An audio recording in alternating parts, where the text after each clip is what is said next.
आज हम आपको एक ऐसे गरीब मजदूर की मोहब्बत का सच्चा वाकया बताने वाले हैं जिसका दिल एक बादशाह की बेटी पर आ जाता है। इसके बाद एक दिन वह बादशाह के पास शहजादी का हाथ मांगने के लिए पहुंच जाता है। लेकिन इसके बाद में उस गरीब मजदूर के साथ में जो कुछ हुआ जानकर यकीनन आपकी भी आंखों में आंसू आ जाएंगे। इसलिए आज का यह वीडियो आप आखिर तक ज़रूर देखें, और अगर आप हमारे चैनल पर पहली बार हैं तो हमारे चैनल को सब्सक्राइब कर लें। तो चलिए वीडियो को शुरू करते हैं। दोस्तों, खुरासान में एक बल्क नाम का शहर है जहां पे लोग गर्मियों में अक्सर घूमने फिरने और अपनी छुट्टियां मनाने के लिए जाया करते थे। एक बार सारे लोग गर्मियों का लुत्फ लेकर वापस चले गए, लेकिन एक मजदूर था, उसको बल्क की हवा रास आ गई। इसलिए उसने फैसला कर लिया कि अब वो यहां से वापस नहीं जाएगा, यानी कि अब वह अपनी जिंदगी का बाकी हिस्सा बल्क की सरजमीन पर ही गुजारेगा। इसके बाद उसने वहीं पर एक कुटिया बना ली और उसी में वह रहने लगा। उस कुटिया के सामने ही बल्क के बादशाह का एक बहुत ही आलीशान और एक बहुत ही खूबसूरत महल था। अब वह मजदूर दिन भर मजदूरी करता और शाम को आकर अपनी कुटिया में बैठकर बादशाह के महल की तरफ देखता रहता था। उस महल के सामने एक खूबसूरत बाग था जिसमें शहजादी अक्सर टहला करती थी। एक दिन शाम के वक्त मजदूर उस बाग की तरफ देख रहा था कि तभी उसकी नज़र शहजादी के ऊपर पड़ गई। शहजादी को देखते ही मजदूर मचल गया, क्योंकि वह शहजादी हुस्न की मल्लिका थी, बहुत ही ज्यादा खूबसूरत थी। जैसे ही मजदूर की नज़र शहजादी पर पड़ी तो उसका दिल थम कर रह गया। वह सोचने लगा कि भला कोई इतना ही हसीन कैसे हो सकता है। उसकी निगाहें चार जरूर हो गईं, लेकिन साथ ही उसने अपनी नज़रें शर्म से झुका लीं और सोचने लगा कि मुझे अल्लाह देख रहा है। मगर कहते हैं कि हजारों तलवारों से जुर्ह करना इतना आसान नहीं होता जितना निगाहों के वार से कत्ल करना आसान होता है। तलवार का कटा हुआ एक मर्तबा ही आह करता है और फिर मर जाता है, लेकिन निगाहों का मरा हुआ हर बार जीता है और हर बार मरता है। कुछ ऐसे ही हालत इस मजदूर की भी हो गई थी, मगर वह करता भी तो क्या करता, वह तो एक शहजादी थी। इसीलिए मजदूर बेचारा अपना दिल पकड़ कर रह गया।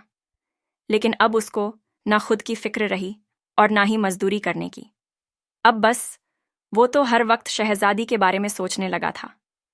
कभी कभी रात के वक्त हवा चलती तो बेचारा अपनी कुटिया का दरवाज़ा खोल देता कि कहीं वह आ तो नहीं गई है।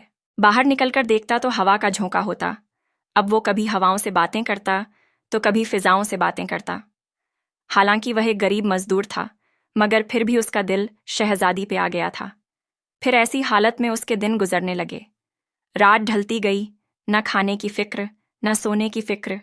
इसी तरह से कई दिन उसने दीवानगी में गुजार दिए।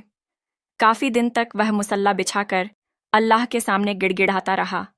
अल्लाह से दुआओं में वह शहजादी को मांगता रहा और कोशिशें करता रहा। निकाह के लिए वह दुआएं करता रहा, लेकिन पलटकर फिर कभी शहजादी के महल की तरफ नहीं गया, उसके महल के सामने चक्कर नहीं लगाया। लेकिन फिर जब उसकी दीवानगी एक जगह पर जाकर थम गई तो अपने अंदर हौसला पैदा किया, अपने अंदर हिम्मत पैदा की और अपने आप से कहने लगा कि उठ और सीधा बादशाह से शहजादी का हाथ मांग ले। बस फिर गया। क्या था, रात को ही उसने जाने की तैयारी कर ली। रात के आखिरी पहर में सिसकियां लेता हुआ अल्लाह से दुआ करने लगा, ए बिगड़ी बनाने वाले, मेरी भी बिगड़ी बना दे।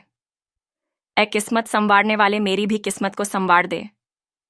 अल्लाह, मेरी किस्मत में तू उसे लिख दे जिसने मेरा चयन खोया है। ए अल्लाह, तेरे दर से ऐसी कौन सी नेमत है जो मिल नहीं सकती। तू तो तकदीर बनाने वाला है। रब्बे वाहिद है जो सबकी दुआएं कबूल करता है। या रब, मेरी दुआ भी कबूल फरमा। शहजादी को मेरी किस्मत में लिख दे, उसे मुझे अता कर दे। बस अब वह गरीब मजदूर सुबह का इंतजार करने लगा। फिर जैसे ही सुबह का सूरज तुल्लू हुआ तो वह गरीब मजदूर बादशाह के महल की तरफ चल पड़ा। थोड़ी ही देर में वह महल पहुंच गया। उस वक्त महल में दरबार लगा हुआ था, हर एक की सुनवाई हो रही थी। अचानक एक सिपाही बादशाह के सामने हाजिर हुआ और कहने लगा कि बादशाह सलामत, एक गरीब मजदूर आया है, वह आपसे मिलना चाहता है। कहता है कि मुझे बादशाह से बात करनी है। तो यह सुनकर बादशाह ने कहा कि उसे अंदर भेजो, हम बैठे हैं। इसीलिए फिर उसने गरीब मजदूर को लाकर बादशाह के सामने खड़ा कर दिया। बदन पर फटे पुराने कपड़े हैं और आंखें बड़ी बड़ी हैं। गरीब मजदूर को देखकर बादशाह ने कहा कि कहो, किस मकसद के लिए तुम आए हो। तो इस गरीब मजदूर ने बड़ी बेबाकी से कहा कि जहां पनाह जो फरियाद मैं लेकर आया हूं वह सबके सामने कहने की नहीं है। अगर आप मेरी फरियाद को सुनना चाहते हैं तो आप मुझसे अकेले में मिलिए। बस फिर क्या था, बादशाह ने हाथ का इशारा किया। पूरी महफिल बर्खास्त हो गई। सब लोग वहां से चले गए। फिर बादशाह ने गरीब मजदूर को एक हुजरे में बुलाया और कहा कि अब कहो, तुम्हारी क्या फरियाद है। तो यह सुनकर गरीब मजदूर ने बेबाकी के साथ बादशाह से कहा कि बादशाह सलामत, आपकी जो इकलौती बेटी है, जो बलक की शहजादी है, मैं उसका हाथ मांगने के लिए आपके पास आया हूं।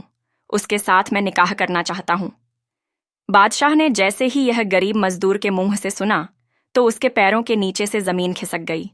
वजीर की आंखों में खून उतर आया। वजीर अपनी तलवार को हल्क देते हुए कहने लगा, ए बदबख्त इंसान, तू अपनी औकात तो देख, तू शहजादी का हाथ मांगने के लिए आया है। बादशाह ने वजीर को झाड़ते हुए कहा कि क्या बकवास कर रहे हो। इस्लामी तबार से निकाह का पैगाम कोई भी किसी के यहां भेज सकता है। फिर बादशाह ने ऐसे ही करके पूरे मामले को रफा दफा कर दिया। फिर अपने वजीर से कहने लगा कि ए वजीर, तुम इस मजदूर से बात करो। यह इस्लामी एतबार से रिश्ता मांग सकता है, लेकिन हम बादशाह हैं, इसे रिश्ता नहीं दे सकते हैं। इसलिए तुम इसके सामने कोई ऐसी मुश्किल शर्त रख दो कि जिसको यह पूरा ना कर सके, और अगर यह शर्त को पूरा नहीं कर सकेगा तो खुद ब खुद यह अपना मुंह दिखाने के काबिल नहीं रहेगा। वजीर को यह बात बड़ी पसंद आई। फिर वजीर ने गरीब मजदूर से कहा कि देखो, आप एक काम करो, आप हमें कुछ दिन की मोहल्लत दो, आपस में मशवरा कर लेते हैं, फिर हम आपको बताएंगे कि आगे हमें क्या करना है। यह सुनकर फिर वह गरीब मजदूर चला गया। अब इधर उस गरीब मजदूर के 8 दिन अल्लाह अल्लाह करके गुजरे। 8 दिनों के बाद में फिर जब वह उम्मीद के साथ महल में गया तो वजीर ने कहा कि जिस बादशाहों के और शहजाद के रिश्ते बल्ख शहजादी के लिए आए हैं, उनमें आपका नाम भी शामिल कर लिया गया है। लेकिन बादशाह की तरफ से एक शर्त रखी गई है कि शहजादी को उसी के निकाह में दिया जाएगा जो शहजादी के हार के लिए काला हीरा यानी कि ब्लैक डायमंड लेकर आएगा, यानी कि काला हीरा लेकर आएगा। अब यहाँ पर आप सोचिए कि उस गरीब मजदूर के पास में तो एक वक्त की रोटी भी नहीं थी, फिर वो काला हीरा कहाँ से लाता। और यही नहीं, अगर यह खुद एक बादशाह भी होता तब भी यह काला हीरा नहीं ला पाता। लेकिन इसने तो सच्चा इश्क किया था और उसको मालूम है कि इश्क इंसान को कभी भी हारने नहीं देता है। अब जिसके पास में एक वक्त का खाना भी नहीं था, उस मजदूर ने कहा कि शर्त तो बड़ी मुश्किल है काला हीरा लाने की, लेकिन जब मैंने मोहब्बत की है तो इसे लाने की मैं भी ज़रूर कोशिश करूंगा। और मैं सबसे ना उम्मीद हो सकता हूं, मगर मैं अपने अल्लाह से कभी ना उम्मीद नहीं हो सकता। मेरा अल्लाह मेरी मदद ज़रूर करेगा, क्योंकि मेरी मोहब्बत पाकीज़ा है, बनावटी नहीं है। इसके बाद वह गरीब मजदूर अपने घर गया और फिर जैसे ही रात का आखिरी पहर आया तो वह सजदे में गिर पड़ा और अल्लाह के सामने गिड़गिड़ा कर कहने लगा, सिसकियां लेने लगा और कहने लगा कि ऐ मेरे मौला, तूने कभी भी किसी मांगने वालों को महरूम नहीं किया। तेरा वादा है कि मुझसे मांगो, मैं अता करूंगा। ऐ मेरे मौला, मुझे किसी से सच्ची मोहब्बत हो गई है, अब उसे पाने के लिए मैं मुश्किल शर्त में पड़ चुका हूं। ऐ मेरे मौला, काला हीरा लाना मेरे बस की बात नहीं है, लेकिन तू इख्तियार रखता है मौला, तू मुझे कामयाब कर दे। इस तरह से वो रोता रहा, सिसकियां भरता रहा और अल्लाह से दुआएं करता रहा। कहते हैं कि रात के आखिरी पहर की दुआ को अल्लाह कभी भी रद्द नहीं करता है। फिर सुबह होते ही उसके आंसुओं का सैलाब थम गया और फिर एक ऐसी ताकत ने उसमें हौसला पैदा कर दिया कि वह उठा और अपने सफ़र शुरू कर दिया। जिस इश्क की राह पर तू मुसाफिर बना है, उस सफ़र को तो शुरू कर बस कर लिया था। उसने फौरन ही एक फोड़ा उठाया और अपनी गर्दन पर रखा और नामालूम मंजिल की तरफ चल पड़ा। सुबह से शाम तक, शाम से सुबह तक, सुबह से शाम तक, बस ऐसे ही चलता रहा, चलता रहा। कभी नानी कभी दादी की कहानियां में उसने सुना था कि बर्फीले पहाड़ों के अंदर काला हीरा मौजूद होता है। फिर कई दिनों तक चलने के बाद एक ऐसी जगह आई जहां पर हर तरफ पहाड़ ही पहाड़ थे, यानी वह पहाड़ों से घिरा हुआ था। यह देखकर वह थक हार वहीं बैठ गया और सोचने लगा कि मैं कहाँ आ गया, मेरी मंजिल कहाँ थी और मैं कहाँ पर आ गया हूं।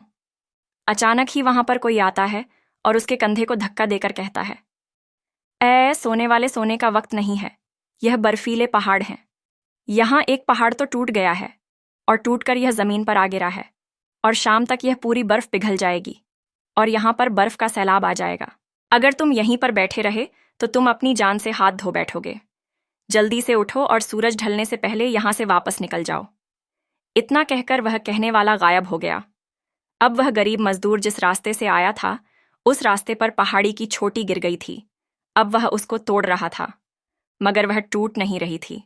आखिर में फिर जब उस गरीब मजदूर ने वहां पर रास्ता बनाने के लिए पूरी ताकत के साथ उस पर आर किया, तो वह जगह एकदम से टूट गई और टुकड़े टुकड़े हो गई। मगर उसकी आंखों के सामने जो चीज थी, उसको देखकर गरीब मजदूर की आंखें फटी की फटी रह गईं। उसने देखा कि उसके आंखों के सामने काला हीरा मौजूद है। उसे देखकर उसकी आंखों में चमक आ गई और कहने लगा कि कुदरत की मदद इसी तरह से होती है। इसके बाद गरीब मजदूर ने वह काला हीरा अपने हाथ में लिया और फिर चुस्ती के साथ छलांग लगाते हुए वहां से निकला और सीधा बादशाह के महल में आ पहुंचा। वजीर ने जैसे ही उसे देखा तो कहने लगा कि फिर से आ गए तुम। हमने जो शर्त लगाई थी उसे पूरा किए बगैर फिर से क्यों आया है? तो यह सुनकर गरीब मजदूर ने कहा कि मैं आपकी शर्त पूरा कर दिया हूं। फिर उसने अपनी मुट्ठी खोली और कहने लगा, ये लो काला हीरा और अपना वादा पूरा करो। सामने काले हीरो को देखकर बादशाह और वजीर की आंखें चकरा गईं। बादशाह वजीर की तरफ और वजीर बादशाह की तरफ देखने लगा और सोचने लगे कि आगे क्या करें। जिस शर्त को बड़े बड़े बादशाह भी पूरा नहीं कर सकते, उस शर्त को एक आशिक ने पूरा कर दिया है। लेकिन इधर वह वजीर बहुत होशियार था। आंखों ही आंखों में बादशाह के साथ में उसकी बातचीत हो गई। फिर वजीर ने कहा कि अरे, असल बात तो यह है कि यह तो हमारी शर्त थी, लेकिन शहजादी की भी एक शर्त है। शहजादी का कहना है कि जो कोई मेरे कानों की बालियां के लिए सफ़ेद मोती लेकर आएगा, मैं उसी के साथ में निकाह करूंगी। इसलिए आखिरी शर्त, और यह उसके बाद में कोई और शर्त नहीं होगी। तुम जाओ और शहजादी की बालियों के लिए 2 मोती लेकर आओ। बस फिर तुम्हारा निकाह शहजादी के साथ में हो जाएगा। गरीब मजदूर ने फिर अपना दिल पकड़ लिया और कहने लगा, वाह रे नाकामी, अब मैं क्या करूं? लेकिन फिर इश्क ने कहा कि हारना मत, हिम्मत मत हारना, उठो और आगे चलो और आगे बढ़ो। जैसे तुझे पहाड़ों में अल्लाह ने तुझे काला हीरा दिया, वैसे ही अल्लाह ही मोतियों का भी इंतजाम कर देगा। फिर वो निकला, अपने घर पहुंचा और अल्लाह से दुआ की और फिर वह चल पड़ा। खूब लंबा सफर तय करने के बाद एक समंदर के किनारे पर पहुंच गया, लेकिन यह तो तैराकी जानता ही नहीं था। इसीलिए यह समंदर के किनारे पर जाकर बैठ गया और अपने चुल्लू में पानी भरा और बाहर फेंकने लगा। फिर भरा और फिर बाहर फेंक दिया, क्योंकि उसने सोचा कि मैं थोड़े ही देर में इस समंदर को खाली कर दूंगा, और जब समंदर खाली हो जाएगा तो फिर इसके अंदर की जो सीप है वह बाहर नजर आने लगेगी। फिर मैं उन सीपों को उठाऊंगा और ले जाकर बादशाह के महल में सीपों का फर्श बिछा दूंगा। बस यही सोचकर वह पानी बाहर फेंकने लगा। सुबह से शाम होने लगी, शाम से सुबह होने लगी, लेकिन समंदर में मौजें तो बढ़ती जा रही थीं। लेकिन कहते हैं कि अगर इश्क सच्चा हो तो उसे कामयाबी जरूर मिलती है। इसने अपनी हसरत भरी निगाहों को आसमान की तरफ उठाया और कहने लगा कि ऐ मेरे मौला, मेरी मदद फरमा। मैं पानी बाहर फेंक रहा हूं, लेकिन यह पानी तो बढ़ती ही जा रहा है। कहा जाता है कि जब 14वीं चांद होता है तो समंदर के अंदर ज्वार भाटा आता है। वह अपनी किरणों से पानी को अपनी ओर खींचता है, जिससे समंदर के नीचे की जो चीज होती है वो ऊपर आ जाती है, और ऊपर की जो चीजें होती हैं वह नीचे चली जाती हैं। बस फिर जैसे ही वह शब आई तो ऐसा ही हुआ। कई सीप समंदर से बाहर आ गए। सुबह का वक्त हुआ तो उसने उन सीपों को अपने दामन में समेटा और फिर सफेद मोतियों को लेकर बादशाह के महल की ओर दौड़ पड़ा। गरीब मजदूर को देखकर वजीर फिर से कहने लगा कि फिर से आ गए तुम। तो वह कहने लगा कि अब मैं सफेद मोती भी लेकर आया हूं। मोतियों को देख तो वो पहचान गए कि सच में मोती लाया है। अब उनके पास कोई जवाब नहीं था, इसीलिए फिर वजीर ने धीरे से कहा कि जरा सोचो तो सही, तुम कहाँ रिश्ता मांग रहे हो? अपने यह शर्त तो पूरी कर दी, लेकिन थोड़ा बादशाह की इज्जत का ख्याल करो। अभी उनकी यह बातें हो रही थीं कि अचानक यह कनीज दौड़कर दरबार में आ गई और कहने लगी, शहजादी अचानक ही गिर पड़ी और वह बेहोश हो गई। उसकी सांसें रुकी जा रही हैं। ये सुनकर सब लोग उठकर शहजादी की तरफ भागे, मगर इधर वो गरीब मजदूर कहने लगा कि हाय रे, नाकामी शर्तें तो पूरी हो गई हैं। काला हीरा भी ले आया, सफेद मोती भी ले आया, लेकिन जिसके लिए लेकर आया था अब उसका ही इंतकाल हो गया है, यानी कि वह शहजादी मर गई है। सब कह रहे थे कि शहजादी मर गई है, लेकिन यह मजदूर आशिक कह रहा था कि मेरी शहजादी मर नहीं सकती। फिर क्या था? पूरा बलक शौक में डूब गया। शहजादी को गुस्ल दिया गया, कफन पहनाया गया और शाही कब्रिस्तान में ले जाकर उसे दफन कर दिया गया। सब लोग दफन करके अपने अपने घरों में चले गए। कहते हैं कि फिर रात का आखिरी पहर आया।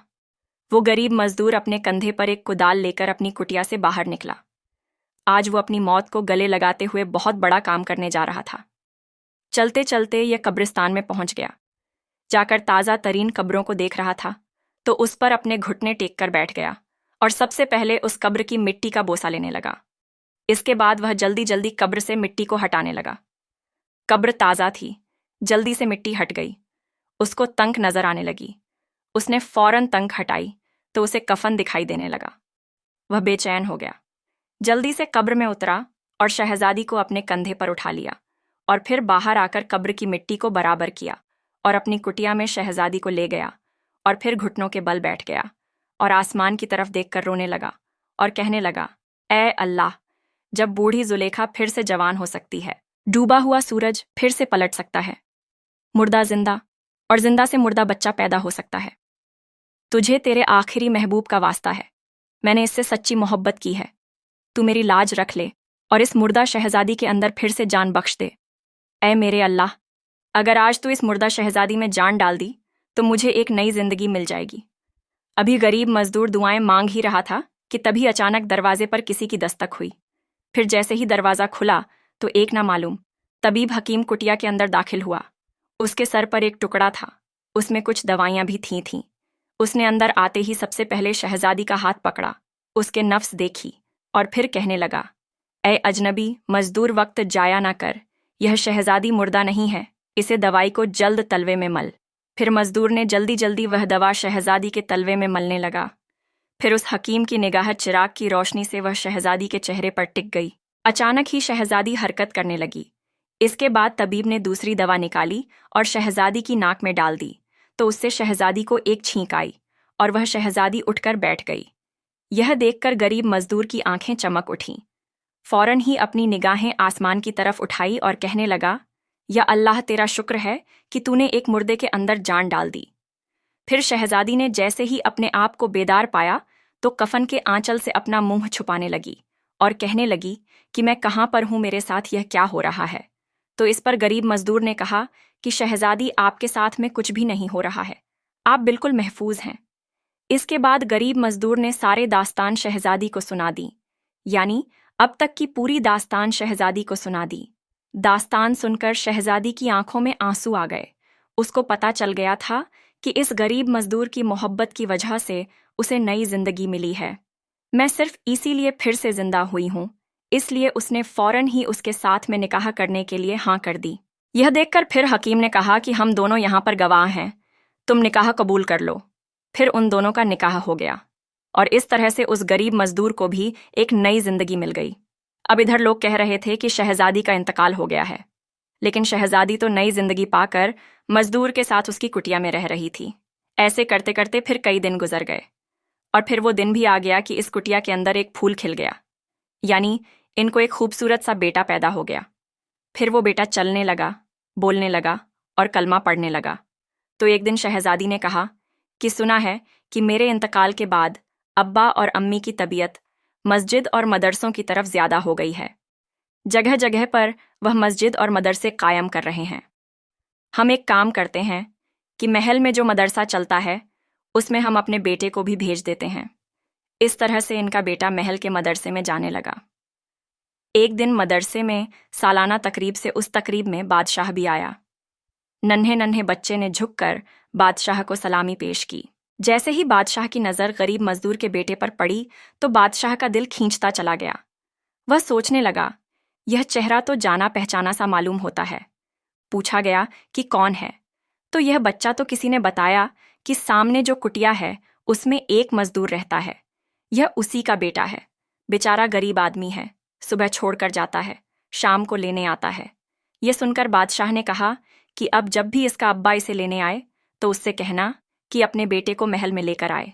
फिर शाम को जैसे ही गरीब मजदूर आया तो उससे कहा गया कि बादशाह का हुक्म है कि तुम अपने इस बेटे को महल में लेकर आओ। फिर गरीब मजदूर अपने घर गया और बीवी से मशवरा किया और कहने लगा कि अब आगे क्या होगा, अब हमारा यह राज खुल जाएगा। तो शहजादी ने कहा कि तुम फिक्र ना करो, फिर शहजादी ने अपने बेटे को शहजादों की तरह सजाया और फिर बाप की उंगली पकड़ाकर महल में भेज दिया। गरीब मजदूर भी अपना भेस बदल चुका था। फिर जैसे ही वह महल में पहुंचा तो बादशाह ने उस बच्चे को अपने गोद में उठा लिया और सीधा मल्लिका के पास पहुंचा दिया। जैसे ही मल्लिका की नज़र बच्चे पर पड़ी तो हैरान रह गई। वह कहने लगी कि बादशाह, जानते हो, हमारी मरहूम शहजादी का बचपन भी ऐसा ही था। इसकी नाक तो देखो, इसके होंठ देखो, इसकी आंखें तो देखो। फिर मल्लिका कहने लगी, बादशाह, यह बच्चा मुझे अपनी बेटी की याद दिलाता है। अब यह मेरे पास ही रहेगा। अब हम इसे वापस नहीं जाने देंगे। तो बादशाह ने कहा, बेगम, बच्चे खरीदे और बेचे नहीं जाते हैं। पहले इसके माँ बाप से हमें पूछना पड़ेगा। इसके माँ बाप गरीब लोग हैं। हम अपने महल में उनको जगह दे देंगे। वो हमारे महल में रहने लगेंगे तो फिर हम इस बच्चे को भी देखते रहेंगे और हमें तसल्ली मिलती रहेगी। लेकिन किसी की गोद खाली करना हमारा मकसद नहीं है। फिर बादशाह बाहर आया और गरीब मजदूर से कहने लगा, हमारी मल्लिका की यह ख्वाहिश है कि यह बच्चा हमारे महल में ही रहे। तो इस पर मजदूर ने कहा कि बादशाह बच्चा बेचने के लिए नहीं होते हैं। दोस्तों, यहाँ पर आप कुदरत का खेल देखो। कल यहाँ पर गरीब मजदूर खड़ा था, शहजादी का हाथ मांग रहा था, और आज यहाँ बादशाह खड़ा है, इसका बच्चा मांग रहा है। इसी को दुनिया कहते हैं। गरीब मजदूर कहने लगा कि पहले मैं अपनी बीवी के साथ में मशवरा करूंगा। अगर मेरी बीवी राजी हो गई तो हम यहाँ पर रह लेंगे। तो यह सुनकर बादशाह ने कहा कि आप एक काम करें, आपकी बीवी को मनाने के लिए आप हमारी मल्लिका को अपनी कुटिया में ले जाएं। वो उसे मना लेगी, फिर आप यहाँ पर आकर रहने लग जाना। यह सुनकर गरीब मजदूर ने कहा कि अच्छा ठीक है। इतना कहकर वो बच्चा को लेकर वहां से चला गया। अभी आपने कुटिया में पहुंचा भी नहीं था कि उधर मल्लिका ने कहा कि डोलियां तैयार करो। फिर फौरन ही डोलियां उठ गईं। लोग कहने लगे कि अचानक मल्लिका किधर जा रही हैं। तो किसी ने कहा कि मजदूर की कुटिया में जा रही हैं। अरे, कुटिया में तो लोग कहने लगे कि जब से शहजादी का इंतकाल हुआ है तब से इनको गरीबों से प्यार हो गया है, इसलिए यह गरीब की कुटिया में दुआ लेने जा रहे हैं। फिर इनके काफिले ने मजदूर की कुटिया पर दस्तक दिया और आवाज देने लगी, दरवाजा खोलो, मल्लिका तशरीफ ला रही हैं। फिर जैसे ही दरवाजा खुला गया तो सामने मल्लिका खड़ी थी। जैसे ही शहजादी पर मल्लिका की नजर पड़ी तो उसकी पलक झपक गई। वह सोचने लगी कि मैं कोई ख्वाब तो नहीं देख रही हूं। फिर कहने लगी, शहजादी, शहजादी, तुम तो मर चुकी थी, फिर तुम यहां पर कैसे आ गई? इधर शहजादी भी अपने जज्बात पे काबू ना कर सकी। फिर माँ बेटी लिपटकर बहुत देर तक रोती रही। फिर जब वह रो चुकी तो फिर पूछा कि बेटी, बताओ तुम यहां पर कैसे? तो इसके बाद शहजादी ने पूरी दास्तान सुना दी। बस फिर क्या था, ये बात पूरे शहर में आग की तरह फैल गई। लोग कहने लगे कि जिसको दफन कर दिया गया था उसे किसी की पाकीज़ा मोहब्बत ने नई जिंदगी दे दी है।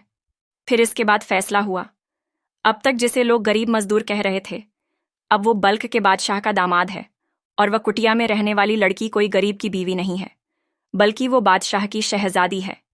इसके बाद ऐलान हो गया, अब तुम्हें कुटिया में नहीं रहना है, अब महल में चलना है।